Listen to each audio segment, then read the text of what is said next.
Want to keep your dollars and cents? Then download the Sense app from the Office of Financial Readiness. That's Sense, S-E-N, money sign, E, to save for retirement, build credit, create a spending plan, or buying a home.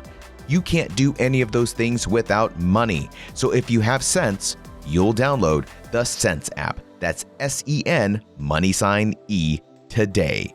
And be sure to follow at DoD FinRed on Facebook, Twitter, Instagram, and YouTube.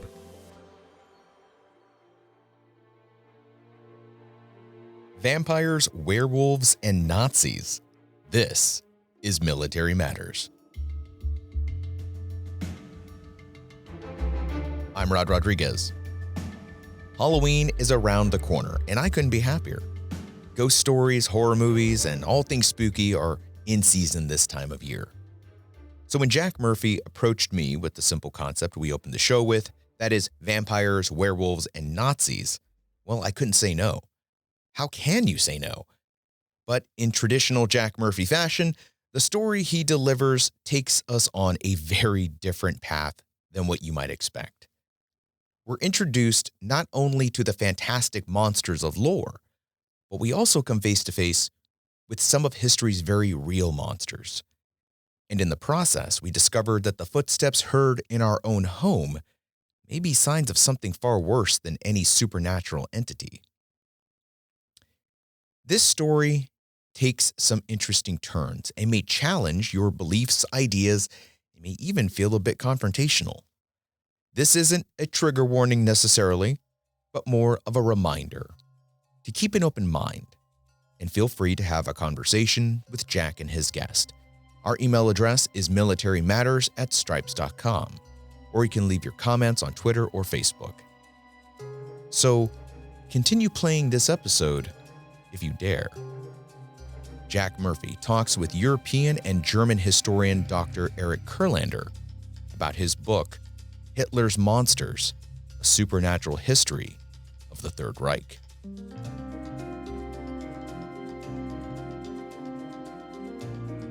You have seen the Indiana Jones films and the television shows on the History Channel about Nazis and the occult, heard stories about how Hitler was obsessed with ancient relics, developing super weapons, and how his inner circle was deeply invested in occult matters. However, the truth is stranger than fiction or even pop culture references would lead one to believe. In this episode, historian Eric Kurlander shares with us his years of research into Hitler's inner circle and their interest in pseudoscience and the occult, but goes even further to demonstrate how widespread interest in astrology, the spiritualist movement, and apocryphal tales of German folklore led to the rise of Nazi Germany. Unhappy with the state of Weimar Germany and a failed economy, with German pride and dignity lost after the First World War, the Nazi Party substituted the predicament of the German people for their own imaginary and fantastical reality. This magical reality was one of a thousand-year Reich, an ancient Aryan super race, and their blood and soil ideology. Ironically, as Eric points out in the interview, the History Channel and other mainstream cable networks now routinely broadcast shows about ancient aliens, tales of a mythical super race that fell from grace as their culture went into decline. As you listen to this interview, you're going to be shocked how close that narrative is to what Hitler's core believers thought. That, and many other revelations, are enough to give us all pause for concern. So let's take a deep dive on how pseudoscience and the occult helped lead to the rise of Nazi Germany. Yes, so I'm a European and German historian. I teach at Stetson University. I got my PhD at Harvard University. And my first couple books were on the decline of liberalism and liberal Democrats in the Third Reich and the compromises they make. So I've always been interested in the political history of 20th century Germany. Why did democracy fail? And obviously, like many Americans who grew up reading comic books and watching movies and seeing the History Channel, I also had an interest in the occult and Nazism as a kind of popular cultural phenomena. But it's only in the last 10 or 15 years where I started to see a resurgence of the kind of patterns I associate with the occult and supernatural thinking occurring in contemporary United States and Europe, what we associate with the alt-right. And that led me to think maybe it's time to revisit that history in an academic way. to get at these larger questions that I've always been interested in, which is why did such a modern, vibrant, democratic society collapse so quickly into one of the most extreme fascist regimes we've ever had? It's interesting that, especially in Germany, but not only Germany, it's seen as a kind of problematic assumption to tie these things together. But in the Anglo-American world, Britain, United States, Canada, Australia, there is a fascination. So I wanted to see what the real history was. I mean, I think you're absolutely right that there's this fascinating, an enduring fascination with Nazi Germany amongst Americans. I mean, I certainly notice, and some would argue maybe too much fascination, particularly with the SS and some of the so-called elite units. But I was wondering, what do you attribute that to? Do you think it has to do with the fact that they were white Europeans, that they look a lot like us, that we share a lot of cultural traits, but they went down such like a horrible, evil path? No, and I mean, first of all, it's not only in what we might call the Anglo-American sphere, because if you remember, there was a South Korean bar that opened up with an SS theme a number of years ago.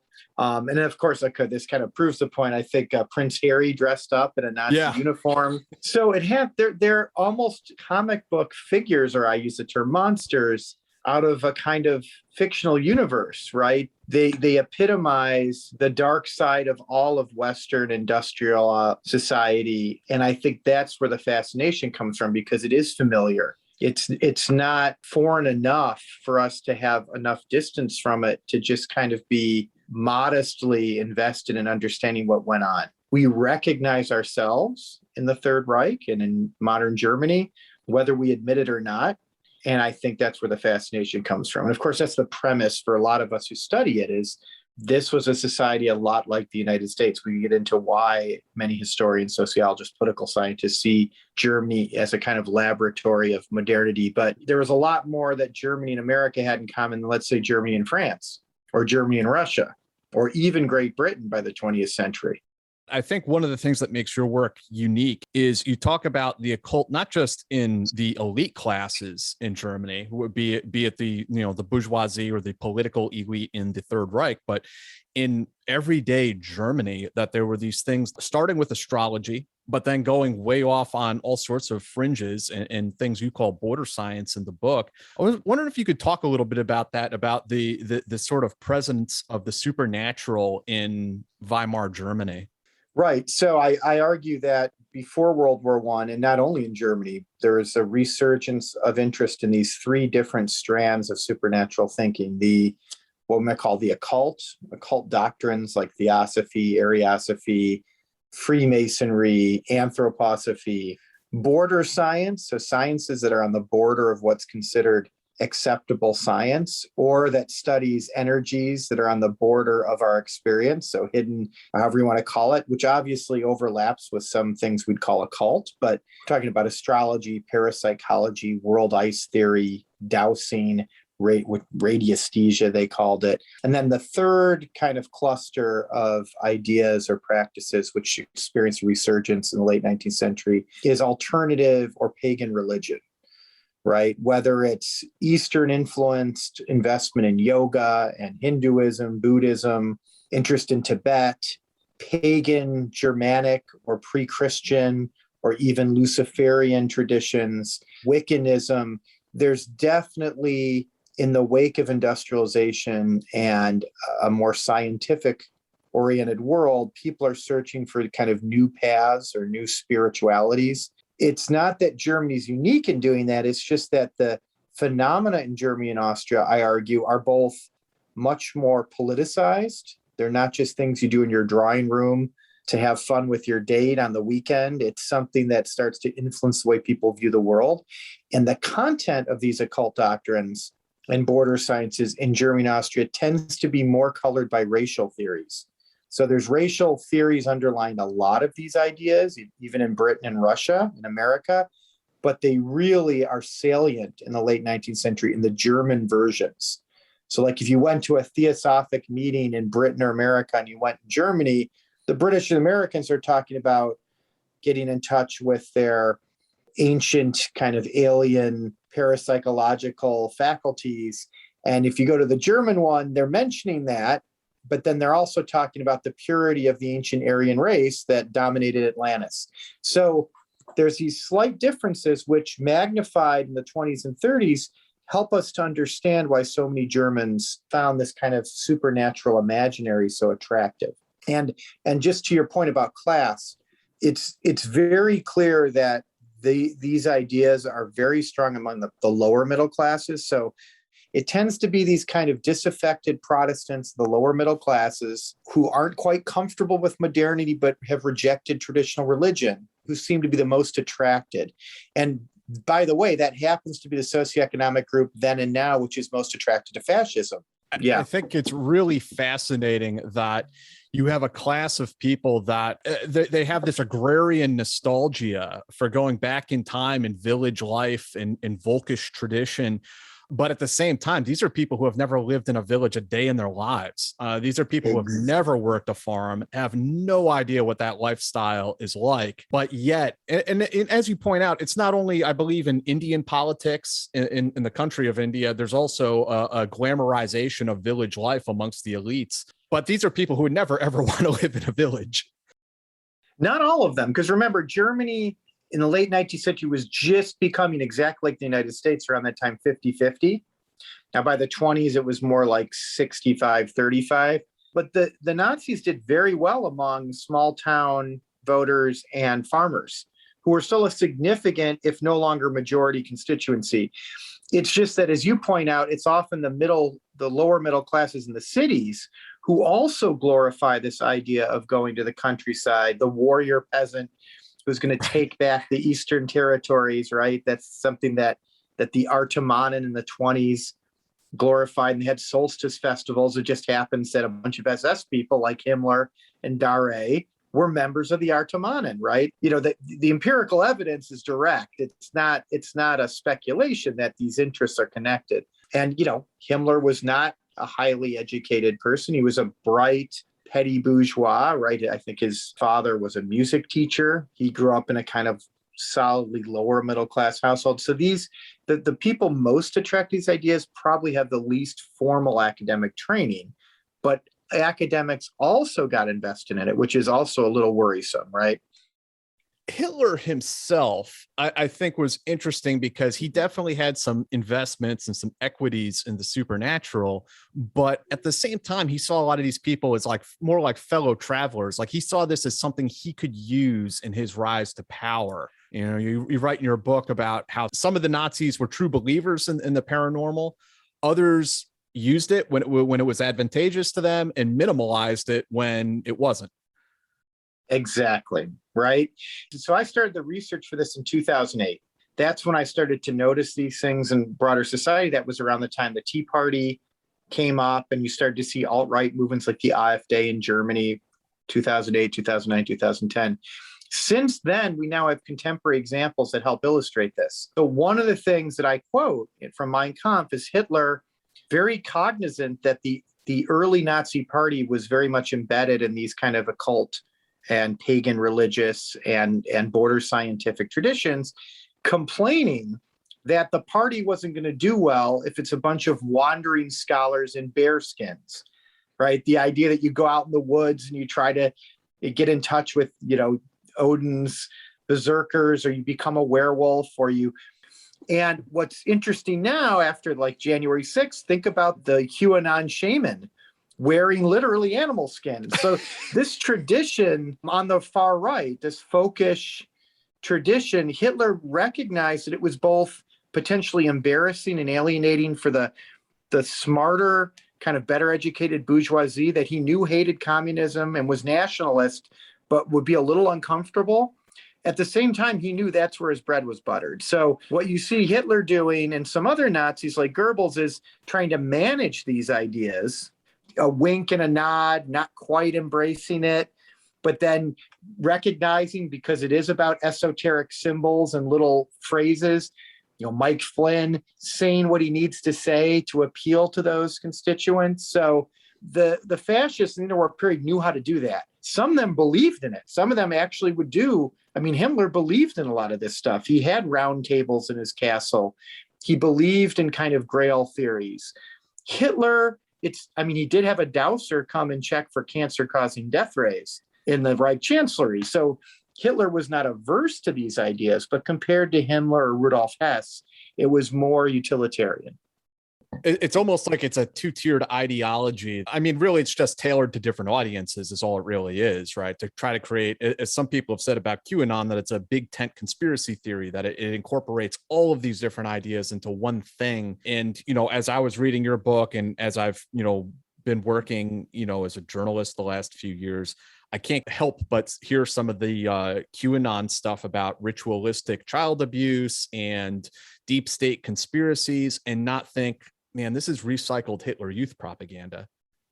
If you look at interwar, talking about the 20s and 30s, fascist movements, when they would talk about a new world order or Jews meeting in a Prague graveyard and sacrificing Christian children, or, trying to have destroy the race through using their wealth. And then you look at this obsession with Epstein, right?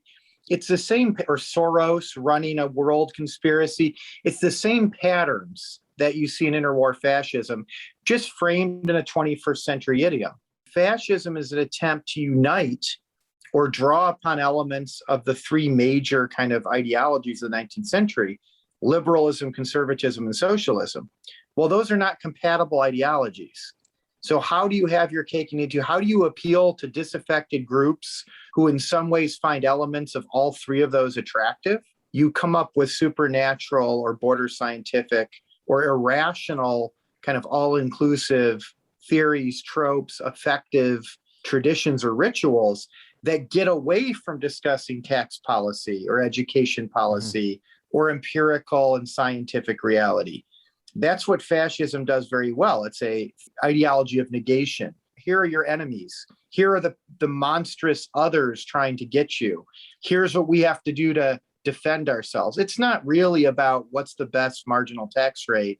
It's when the right gives up and goes to the far right and says, we've got to find a way to square the circle. And so the Nazis were very good at that. Other right-wing parties hadn't done that as well. They were still too traditionally conservative, too elitist, or they were liberal parties that still nominally claimed they believed in liberal democracy and the Constitution. And that, of course, didn't work for these people, these populist elements who just were sick of democracy. And you see the same thing now. You have conservatives who are kind of apologizing for the fact they still care about the Constitution and certain separation of powers and not having the executive or legislative, but they're uncomfortable doing it because they know that doesn't work on the far right. And that's what the Nazis did, is they just embraced that. And of course, then your ideology is incoherent. So you have to draw on supernatural imaginary and conspiracy theories and appeal to nationalism and create monsters that can be the target, internal and external, for the disaffected, usually white Protestant men who feel most alienated in modern society. And I mean, that came through really strong in your book. I think that, you had this massive depression after World War I, all of these disaffected people, World War I veterans, they had just lost huge numbers of troops during the war.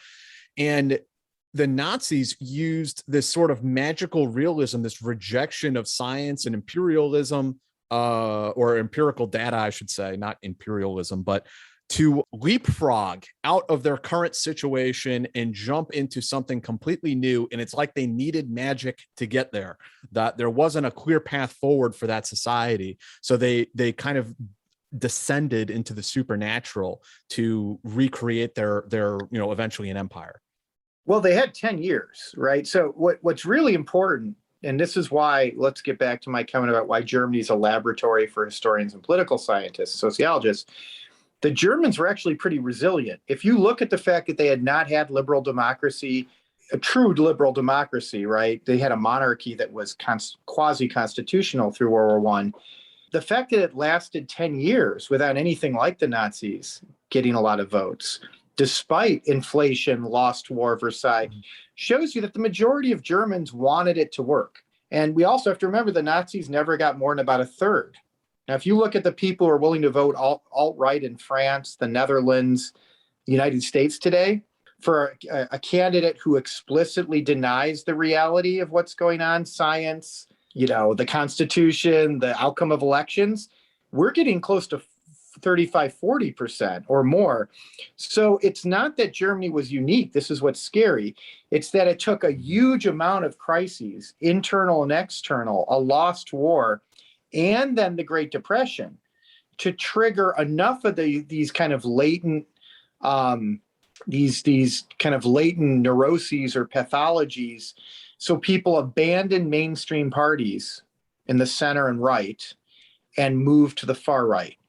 It took a lot to do it, but the bridge to doing that, which was there already, was this supernatural imaginary. So my argument would be, as I say in the book, without the socioeconomic crises, the political crises, Weimar's inability, the democracy struggling to have a majority, Hitler still wouldn't have come to power. He never got a majority, but he created enough of a constituency through the use of these ideas. What held that together? A common imagined community based on folkish ideology, The fictive kinship, paganism, all these kinds of things, right? Yeah, blood and soil, mysticism, militarism. They did a great job of exploiting that, and the supernatural imaginary helps you do that.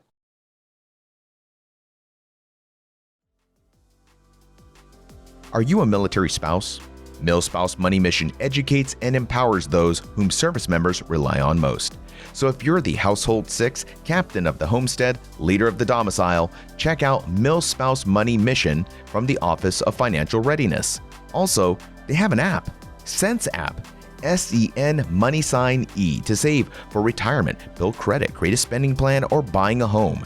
If the last year taught us anything, it was how important it is to save for a rainy day or a COVID year. So if you have any sense, you'll download the Sense app. That's SEN money sign E today. And be sure to follow at DoD FinRed on Facebook, Twitter, Instagram, and YouTube.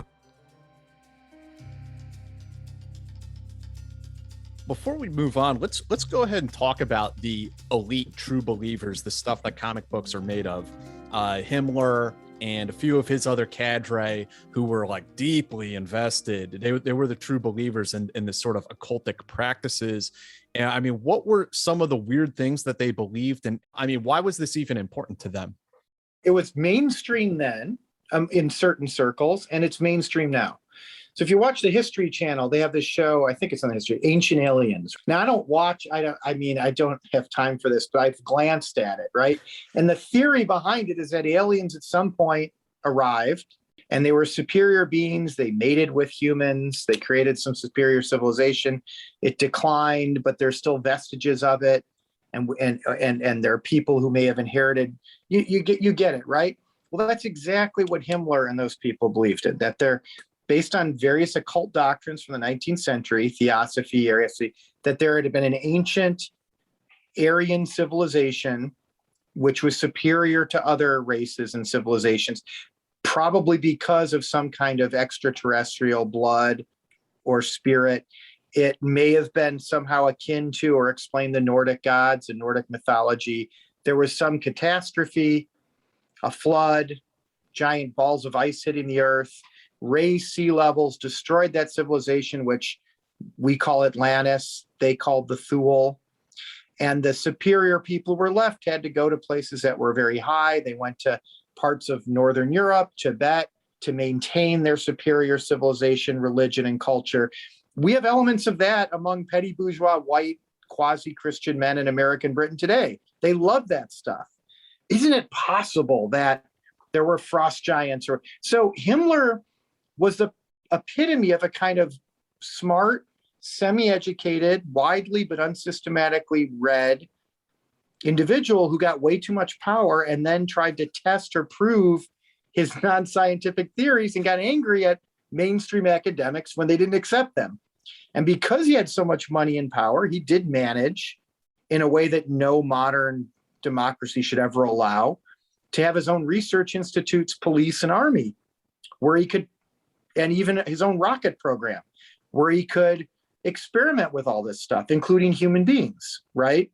If you took some of the people who watch Ancient Aliens and think it's true, got them angry enough about immigrants and foreigners, and where they were in an existential war and gave them ultimate power. They're the second most powerful person in a fascist country. They might do some of the same stuff.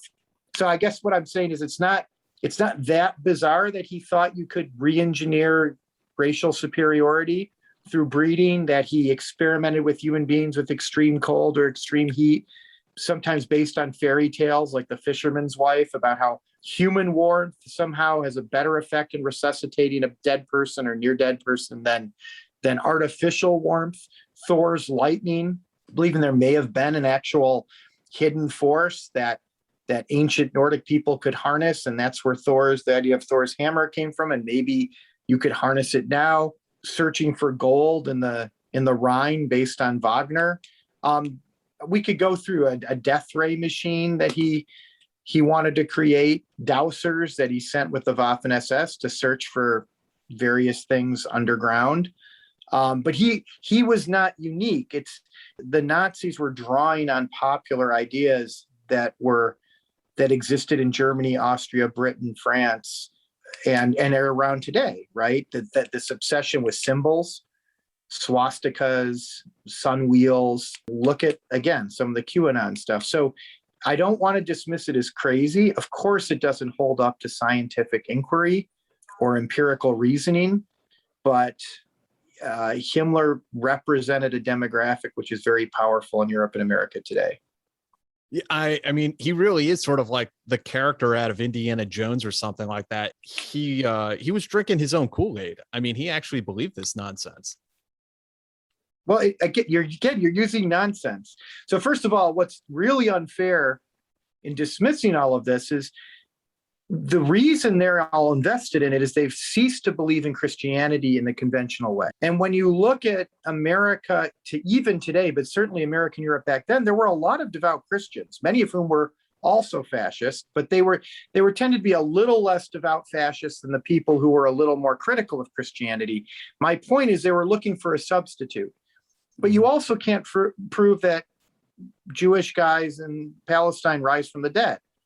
So it's bad social science to dismiss the views of Himmler or people who watch Ancient Aliens now as nonsense if you know anyone who's devout Christian, Muslim, or Jew. Because if they are, they probably are also going to claim miracles happen. It's just seen as acceptable.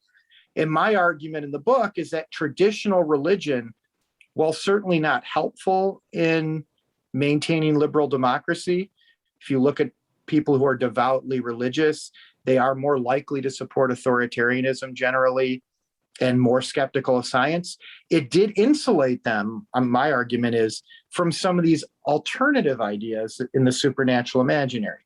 So the Catholics didn't vote for Nazis to the same degree as Protestants. What I've added to that sociological knowledge we've had for 100 years is maybe one reason they didn't, again, is they had their own supernatural imaginary, which conflicted with this set of alternative beliefs. Because if you talk about all these Nordic frost giants, world ice theory, pagan religion, that doesn't really work. That's heretical in Catholic circles. Do you see what I'm saying? Mm-hmm. So it's not that it was nonsense by the standards of people who are otherwise religious. It's just an alternative.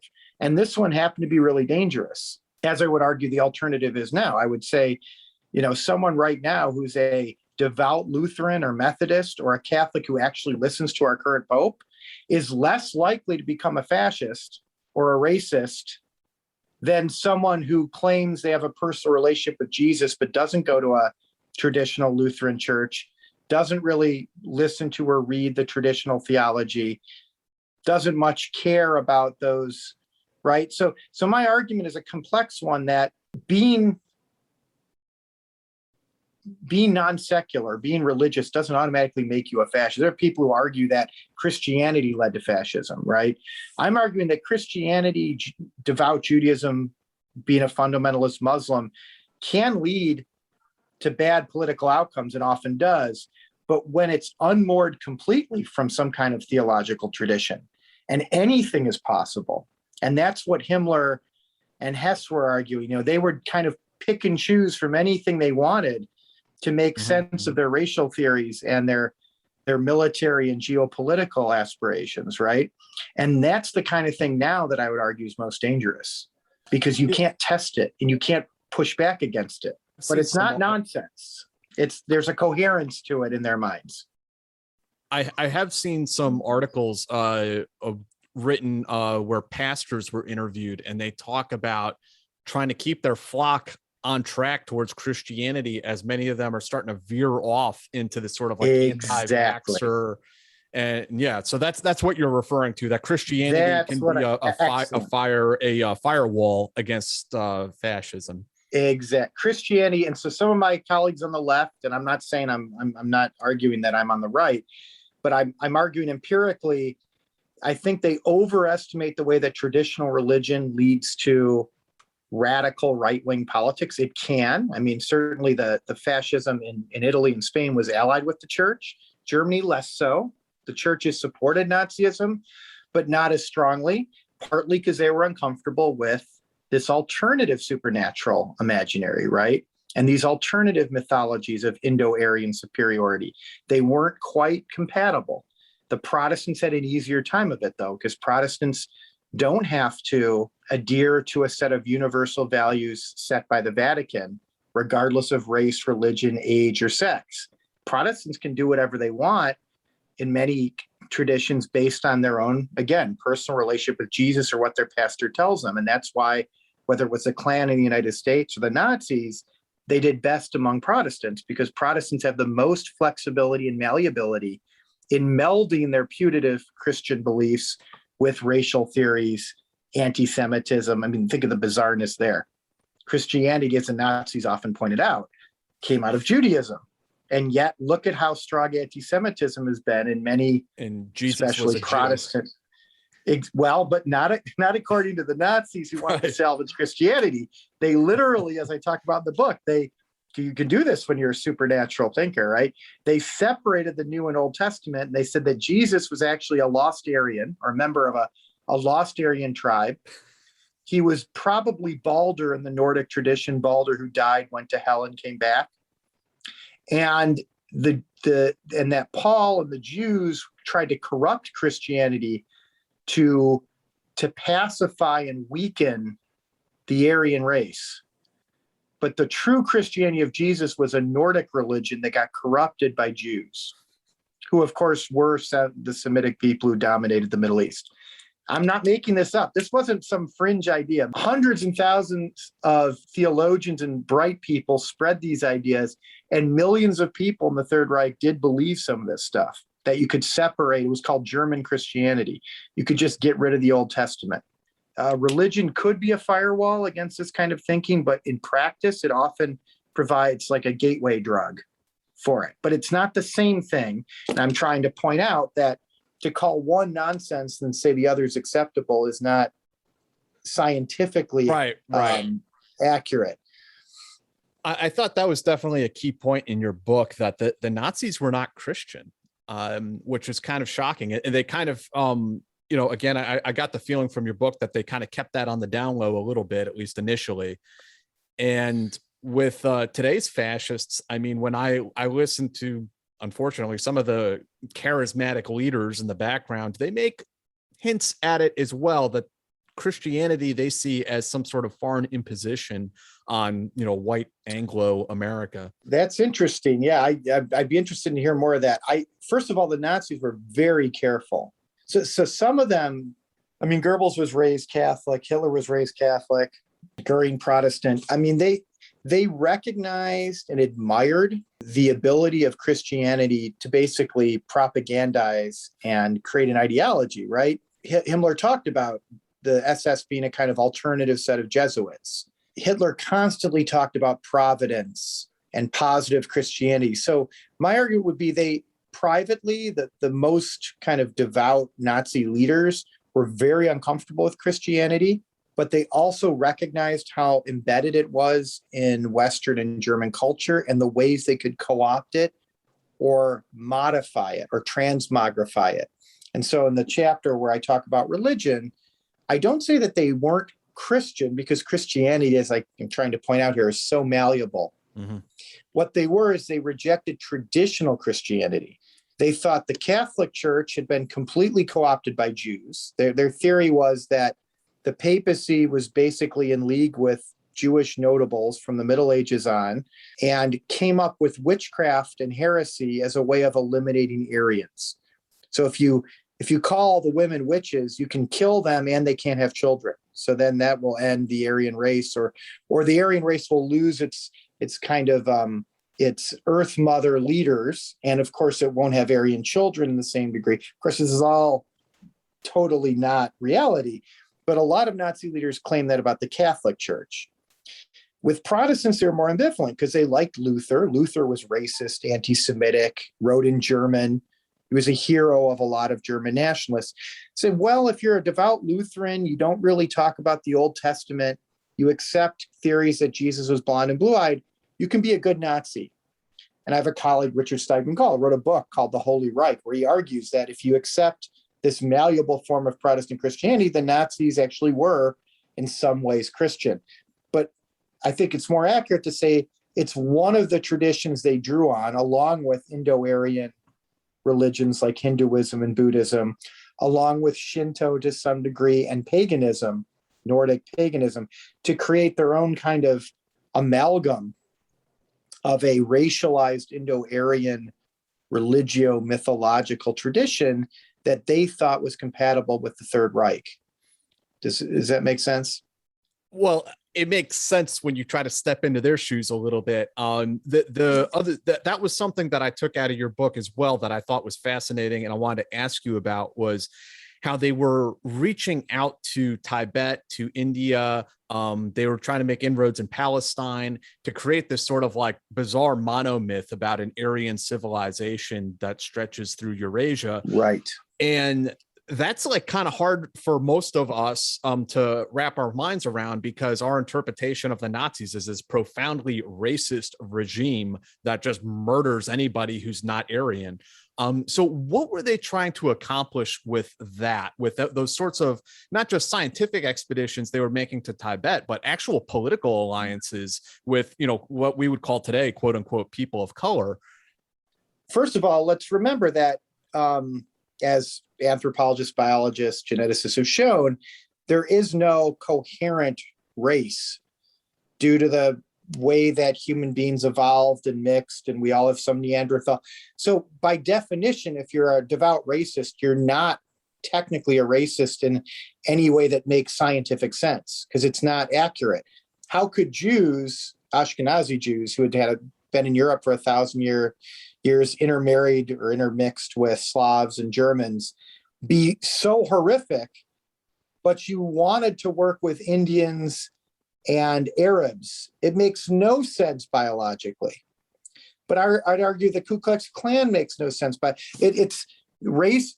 I guess in a way, I think people, even liberals, somehow think racist. There might be something to what they're claiming, that there might be some essential difference there that makes sense. The reality is there isn't over large populations, anything. And so it's always going to be mythological. The Nazis' mythology was organized around these two strands of kind of Indo-Aryan and what I call Aryo-Germanic mythology or race theory. There was some tension between them, right? And this goes again back to the 19th century, the Romantic era. There were race theorists who thought the most pure, powerful, kind of physically and spiritually superior people were Nordic people from Scandinavia, and the Germans, to the degree that they could recover their Nordic blood, could also be superior. And then it radiates out from there. And then there were those, and this includes, I would argue, Himmler, said, well, actually, there's this Indo-Aryan, ancient Indo-Aryan race, which is the core of all great civilizations, the Persians, the Brahmins in India, right? The racially superior racist people who ran everything. Not all people on the subcontinent, because Himmler and Brahmin Indians would argue those were lesser races. The people who led Japanese civilization clearly in their minds must have had Indo-Aryan blood, because look how impressive they were. Maybe not as much as Europeans. And so the theory that Rosenberg, Himmler, but not just these Nazi leaders had, is that this Indo-Aryan, Atlantean civilization that you see now on the History Channel, Ancient Aliens, yeah. right, somehow created the ruling class, at least in all these great civilizations, Greco-Roman. And because they intermarried and or didn't preserve their race, they declined. And the goal of the Nazis would be to get Aryan civilization to resuscitate itself. And for them, that was a complicated process. And just because a Jew had blue eyes and blonde hair didn't make them recoverable, because Jews were so monstrous and superhumanly evil that if you were actually Jewish, I mean, there's a famous anecdote where Himmler, who hated visiting the killing fields because he had a petty bourgeois mentality, had never actually been at war, never killed anyone, felt he had to at some point. And there was a blonde, blue-eyed child who he pulled out of the firing line and kind of thought that there must be a Pole who got stuck there or something, said, "Why are you there?" And of course, "I'm with my parents." And he said, "Well, is your father Jewish?" "Not. Is your mother Jewish?" He said, "I'm sorry, there's nothing I can do." For him, it's this mystical quality. Jews were vampiric monsters. It has nothing to do with actual science, right? And so this Indo-Aryan mythology helped square the circle for them to get away with any bizarre theory they wanted. And I'm arguing that those theories came from 19th century Western romantic thinkers, not necessarily biologists, though some biologists embraced them, right? A lot of it came out of like almost Victorian spiritualism, like you mentioned Madame Blavatsky in the book, who right. I came across in the past in Iraq because I worked with the Yazidis, and they are, kind of tarred and feathered by some people to this day as devil worshippers by Miss Blavatsky's book. So let me draw a contemporary connection there. There's a tradition called traditionalism, right? Which was started by some French thinkers in the early 20th century. One of the adherents of this theory is a guy named Julius Evola, who is a radically racist, mystical, fascist adjacent guy. He hung out with Mussolini. Mussolini even thought he was a little too crazy. So he went to Germany and did research in SS archives about the great noble Aryan races, astrology, parapsychology. He was into all of that stuff. Because he didn't actually run any camps and wasn't technically a Nazi, after the war, he became the kind of doyen of far-right thinking in Italy, Central Europe. And Steve Bannon loves Julius Evola and this traditionalist strain. What's so interesting about traditionalism is it's Sufi Islam is one of the influences. So among Western thinkers, they think, as many Nazis did, that there's something in Muslim traditions that is a this worldly religion that values race and a martial culture, just like Shinto, just like the Kshatriya warrior caste among the Brahmins. So there's a contemporary angle here that some of where you're talking about, people had affinities to that, including Evola, who has influenced modern alt-right thinking, including Steve Bannon, right? And Evola hung out with the SS and liked what they had to offer, right? A racial, martial, mystical cult of Aryans, that seemed perfect. So there's connections here. What was the role of werewolves and vampires in the Third Reich? I thought there's like basically a whole chapter in your book about this. I thought this was pretty interesting, and I had never heard this before. Right. So again, it helps to go back to the first chapter in the 19th century. In Western folkloric tradition, right, which is more or less what we've imported in the United States, and in France, for example, werewolves and the old Catholic tradition are cursed human beings, right? They're cursed, the pentagram, they're in league with Satan. It's like witches with women. It's like women who are witches. You got men who are werewolves. And you've seen it in the Universal horror movies. Vampires, on the other hand, are kind of tragic, at least after the 18th century, the Romantic era. Traditionally, they were associated with kind of diseased corpses that came back from the grave, almost like zombies. But late 18th century, 19th century, become kind of romantic, tragic heroes. They're attractive. They don't want to kill people. They can't help it. Sure, they're often associated with Eastern Europe, but not always. What's so interesting in the Central European tradition that I've found in my research, and then it manifests with the Nazi Party in Germany, is it's reversed. Werewolves are a kind of noble creature. Maybe they commit horrible acts sometimes, but they're in touch with their own nature. They come from the same tradition as Odin's berserkers. There's use of the term werewolf to talk about partisans who fought against the Counter-Reformation in the Rhineland in the 17th century. And there's this tradition of seeing werewolves as this kind of ur-Germanic, powerful, natural creature out of mythology, a monster, right? And Hitler's monsters, that represents kind of the ur-Germanic or Nordic nature, right? Remember, Odin had wolves, he had berserker soldiers who put on animal skins. Vampires, on the other hand, when you look at already pre-Nazi Germany and Austria, are often associated not with romantic, handsome men seducing women. They're monstrous looking with exaggerated features, Slavs or Jews, always from Eastern Europe, Poland, Romania, Serbia. They're evil. They spread disease. They're associated with rats and bats and insects, right?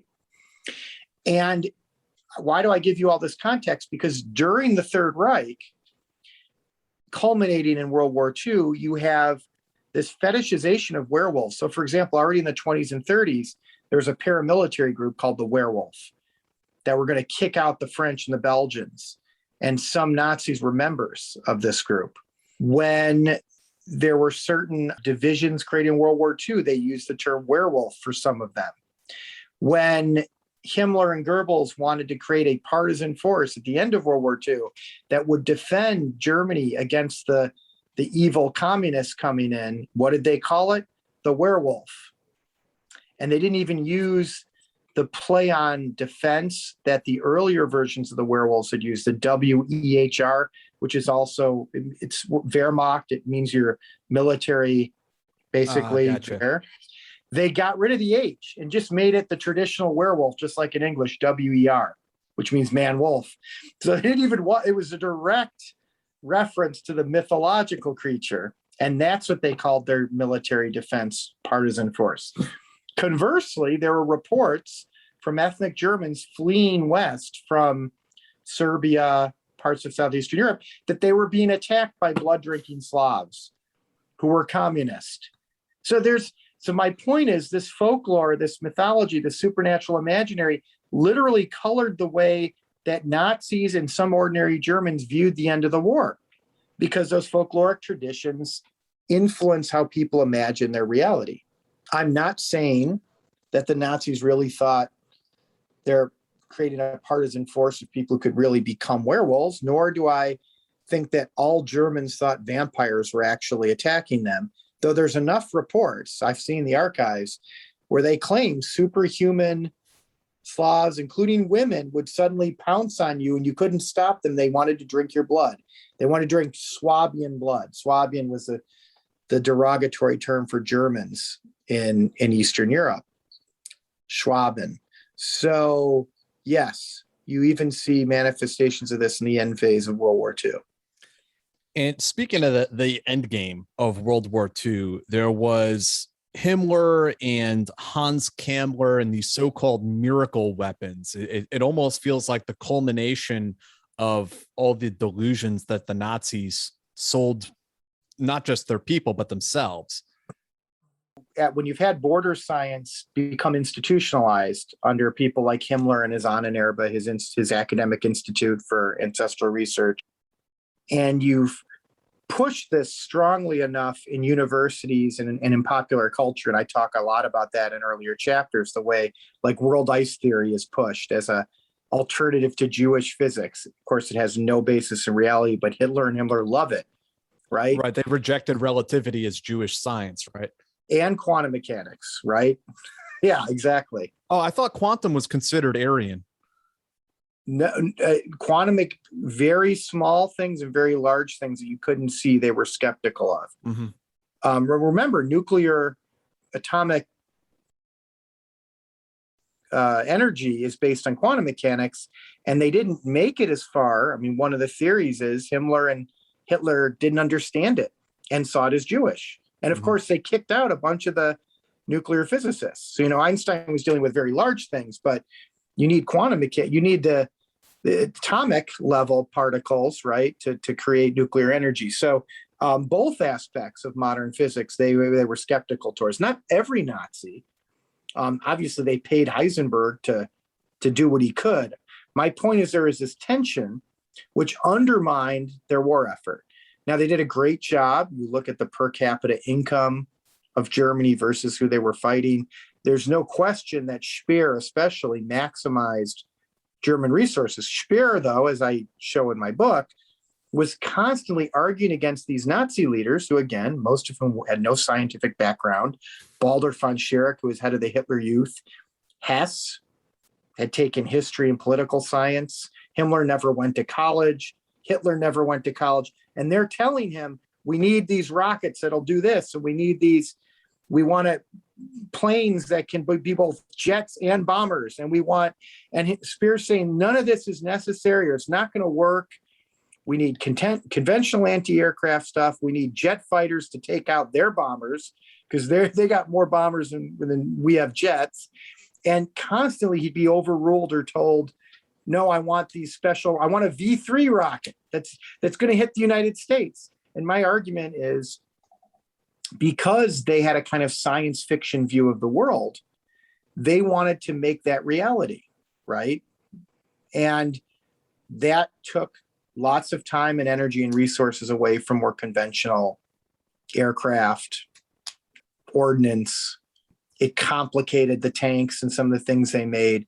So I'm not arguing that everything the Nazis did that may have undermined the war effort was related to supernatural thinking, but that the supernatural thinking or border scientific obsessions of people like Himmler, Hitler, Dare did not help in the distribution of resources and made Speer's job harder, as I show. He's constant reports on having to tell them there aren't miracle weapons. I don't know what you're talking about, and stop telling people that we're about to come out with a miracle weapon, right? Wunder, and it's the word for miracle is good. Wunder, like wonder, like, Wunderwaffen. And I talk about this Wagnerian scenario that a lot of the Nazis talked about. Well, if we're going to go down like the gods went down in Wagner's Ring Cycle. Well, again, is that really responsible statesmanship? Where are they getting these tropes from? Nordic mythology. So that's why I call it, the last chapter, Nazi Twilight. It's a play, obviously, on the Twilight movies, vampires versus werewolves, but it's also a play on Götterdämmerung, the Twilight of the Gods, in Wagner's Ring Cycle. Elements of both of those folkloric mythological traditions were informing at least some of the decisions being made and the way that a lot of Nazis viewed this end game. Is this romantic thinking on my part, or is what you're describing sort of the sanity prevailing finally and eventually, that this sort of magical thinking ran up against reality at a certain point? Yes. I mean, you see the tension. You see physicists and geologists getting frustrated with who had voted Nazi, but they're like, this is not what we signed up for. I quote, I think it's like the head of the Berlin Astronomy Society. Is like, why are you printing articles about world ice theory? We have all these high school and college people who already are bad at math, who we need to learn physics, engineers, get them in the military. And you're telling them this is a viable way of explaining the world. So there was this tension, and it was bumping up against reality. And Himmler was getting embarrassed. And who knows, 20 years down the line, if they could have maintained this level of absurdity. But you see it right now with the anti-vaxxers and the QAnon and the science deniers and people who don't believe in evolution. I mean, they're almost all right in our country in one party, right? So they're clustered, and that's dangerous, right? It's no more rational now than it was then. We had a member of a particular party in the United States claim that women who are raped can't get pregnant. He was a senator, I think, in Missouri, or congressman a few years ago. I don't know if you remember this. But he's not the only one. Of course, that's a way of justifying anti-abortion laws, but it's not based on science. So it's not unique. And that tension is not sustainable. At some point, science is going to win out. You can't prove these bizarre theories. But if you have power and if your ideology is strong enough, you can certainly muddy the water and do horrible things in the interim, right? Have horrible policies based on supernatural or border scientific or religious thinking, right? Faith-based thinking. Why do you think that these ideas are coming to prominence again? I mean, I've written about and talked about in the past. I've watched friends of mine go down these dark paths, people who I served with in the military who were very smart people. I mean, I really don't believe it's a question of IQ or intelligence. Like, some very articulate, intelligent people end up believing, these sorts of QAnon conspiracy theories. And I was just wondering, we are not in America. I mean, we're doing pretty good all in all, even with the pandemic. We've been quite fortunate. We're not where the people of Germany were after World War I. Exactly. Why are we having this moment? Why are people gravitating? Why do they need this assurance? And why do they feel like they're living in such an unstable society at this moment that they gravitate towards these ideas? So, great question. There are multiple responses. And there's also then, I just want to bracket something and come back to it. It's precisely why I'm so worried. When people are like, well, Trump didn't actually overthrow the government and the January 6th, but we had 5% unemployment. We didn't just lose a major war. If this could happen in along with France, the oldest democracies around right now, in peacetime, when the unemployment and stock market was high, what happens if we come even close to what Germans went through? It looks like the Germans are the ones who really worked hard to maintain their democracy. We'd give it up like that. So let me bracket that and say that's what scares me about all of this. When I started the book, I wasn't that worried. It was just, I was noting a phenomenon. I wanted to study it in the past. By the time it came out in 2016, 17, we were starting to see the manifestations of this kind of thinking. People take for granted in Western democracies over the last 30, 40, 50 years, and in America for longer, that this is a kind of default. Mm-hmm. The reality, if you look at history and you look at even contemporary history in other countries, is liberal democracy generally doesn't do very well. It's generally very hard to maintain. It's a relatively new invention. You can't call what the Greeks and Romans had liberal democracy because only a few elite white men could vote and run anything.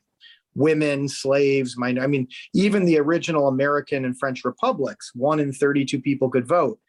So the idea of a modern democracy where any sentient adult can vote and run for office, functioning, it's a very risky proposition. Let's start with that. The default, I would argue, for most people is authoritarianism and ignorance. So what we're seeing since the 90s is a return, in a way, to the late 19th century, what one of my colleagues calls the racial century, an obsession with race, religion, your own blood and soil and territory.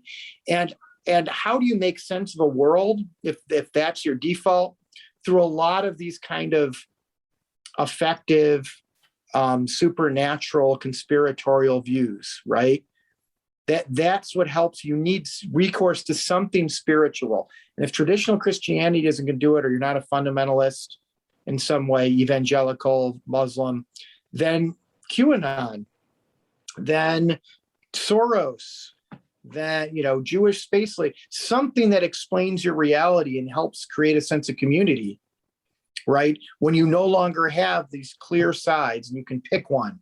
I'm on the side of American liberal democracy. I'm fighting the communists. That's gone.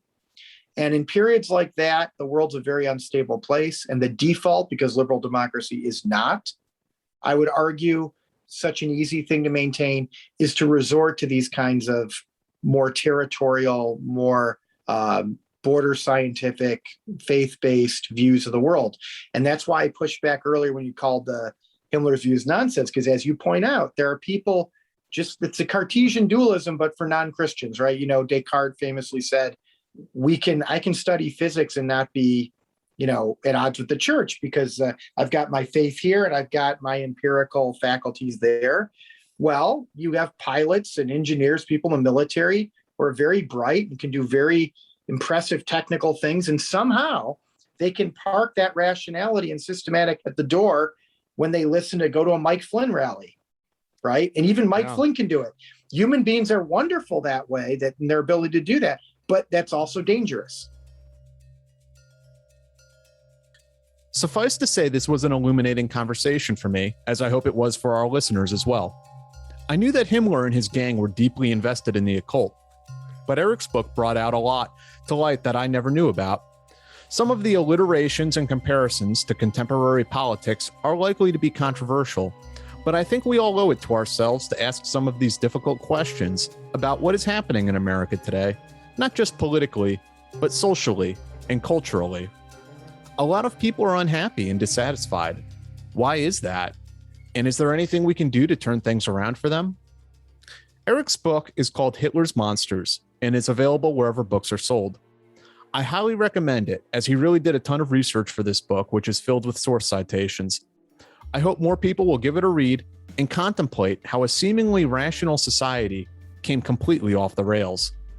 Until next time, I'm Jack Murphy. A huge thanks to Dr. Eric Kurlander. His book, Hitler's Monsters, A Supernatural History of the Third Reich, is available on Amazon and everywhere you find your favorite books. You can follow Jack Murphy on Twitter at JackMurphyRGR, and don't forget to follow Military Matters on Twitter as well at StripesMMPod. Don't forget to hit that subscribe button if you haven't already, and share this podcast. We grow by word of mouth, so share this episode. And finally, we're looking for your military ghost stories. Live in haunted housing, specters in your specter, or maybe you found yourself on patrol with a poltergeist. We want to share your story on our very haunted Halloween episode. Shoot us over your military ghost story at militarymatters@stripes.com. Till then, I'm Rod Rodriguez, that was Jack Murphy, and we'll see you at the next episode.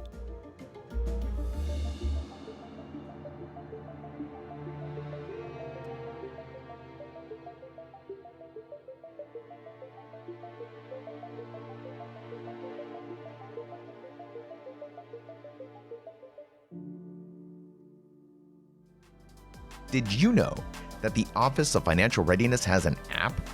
Download Sense App. That's SEN $E. Sense App has the information you need for saving for retirement, building credit, creating a spending plan, or buying a home.